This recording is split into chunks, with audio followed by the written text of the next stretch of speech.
On quitte la ferme pour la chasse. Ah. Ça va faire mal, c'est Guillaume Meurice, Thomas Fersen. Mais oui, mais je vais vous parler aussi de la campagne, finalement. Alors, pas de la présidentielle, hein. Je vais vous parler des pigeons, des vautours et des hyènes, mais pas de Fillon, Le Pen, ni Macron en fin de meeting. Je vais vous parler des vrais animaux, parce qu'en ce moment même a lieu donc le fameux Salon de la chasse à Mantes-la-Jolie. Salon international, attention, ça rigole pas. Évidemment, je m'y suis rendu, avec ce besoin de comprendre qu'est-ce qui peut bien plaire à un être humain dans le fait de dérouiller des animaux. Quelles sont donc les joies de la chasse? Ouais, dans une nuit tous ensemble, on pète, on se sent les pieds, tout ça. Et il y a un bonding qui se fait. Un quoi? Bonding. Qu'est-ce que Mais c'est? bonding, une union. On pète, on pue des pieds, donc il y a une Ouais, union. voilà, il y a une union, il y a une union de mâles. Ah, une union de voilà, mâles, voilà. ça fait envie, hein. On croirait un porno gay, mais non, c'est la chasse. Hein, laissez tomber, vous pouvez pas comprendre, hein, Mélanie et Charline. Vous pétez et vous puez des pieds, mais chacune dans votre coin, ça n'a rien à voir. Une partie de chasse, c'est pas ça. Par exemple, buter un lion, ça fait quoi?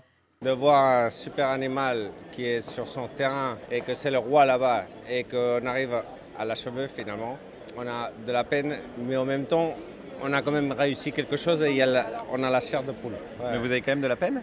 Ouais. Mais pourquoi alors? Parce que c'est le roi dans son domaine. Ah oui, d'accord, mais bon, bah, vous avez un fusil quand même. Donc, Oui, mais lui, c'est pour ça. On a tué quelqu'un qui est le roi dans son domaine et on l'a tué. Mais- Vous comprenez ce que je dis ou non? Non, absolument pas. Mais ce qui est clair, c'est que ce monsieur, en plus de buter des rois des animaux, il encule des mouches. Hein. Donc on est sur une double maltraitance animale. Continuons notre visite du salon avec un organisateur de chasse à l'ours. L'ours se chasse sur Mirador. Sur Ah oui. Mirador, les ours sont tapatés, vous voyez. Et sur Mirador, Et alors ils appâtent l'ours avec ils appâtent l'ours avec du miel. Et l'ours vient manger le miel et bam. Voilà. C'est un peu une C'est technique de évident. chasse de feignasse, non? Oui. Oui, c'est ça qui est cool, hein. T'as même pas besoin de te bouger le cul, tu te poses dans un transat, tu balances un pot de miel et tu défonces des ours à bout portant. C'est le panard. Alors attention, je vous vois venir. Les chasseurs aiment les animaux, hein. Ça, on le sait. Ce monsieur, il aime les chiens, par exemple. Il adore ses chiens à lui, il les adore tous, même s'il a son préféré. Et j'en ai prénommé un, vous voyez, qui a 5 ans. Je l'ai prénommé Garou, comme le chanteur.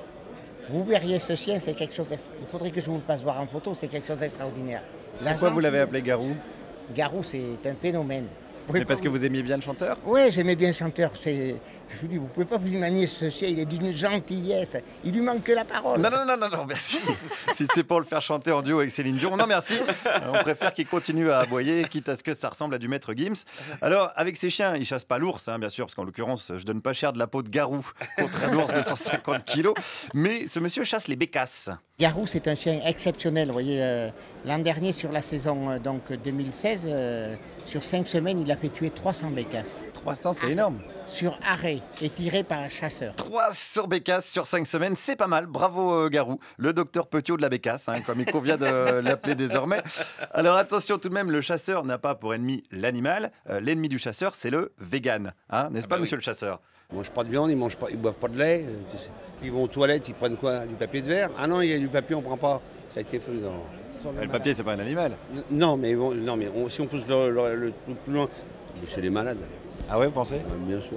Donc qu'à mourir. Mais bien sûr. Ils meurent, hein. D'ailleurs, les véganes meurent. Hein. On le voit tous les jours. Il y a des accidents de véganes qui remplacent le PQ par du papier de verre. On les retrouve dans les toilettes au milieu d'une flaque de sang. Tiens, puisqu'on parle de mort, parlons de ce beau sweatshirt vendu sur place sur lequel on voit un homme pendu à un arbre avec ce slogan « Pendons les écolos pendant qu'il reste des arbres ». Alors, c'est rigolo. Hein, c'est de l'humour de chasseur, mais c'est rigolo quand même. Explication avec le vendeur. C'est un petit peu un message de ras-le-bol vu ce que les écolos nous font subir à nous les chasseurs. Mais je croyais que les chasseurs étaient écolos, moi. Oui, eux, Ah oui, mais alors vous êtes pour votre propre pendaison?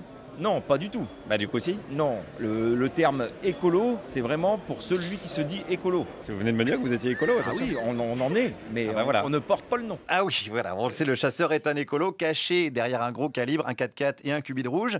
Il aime la nature, hein, le chasseur. Bon, alors comme un pédophile aime les enfants, disons qu'il aime à sa manière. Mais attendez, qui sommes-nous pour juger? C'est ainsi que nous sommes en mesure de conclure avec cette citation qui pourrait bien être la devise des chasseurs du monde entier.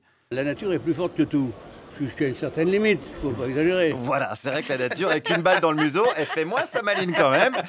Tout comme l'être humain quand il aura fini de tout saccager et qui comprendra que le blaireau, c'est pas forcément celui qu'on croit. Et comme disait Frédéric Dard, la chasse au con est un safari sans espoir. C'est vrai, c'est beau. Merci Guillaume Meurice. Vous êtes revenu sain et sauf, ça nous fait bien plaisir.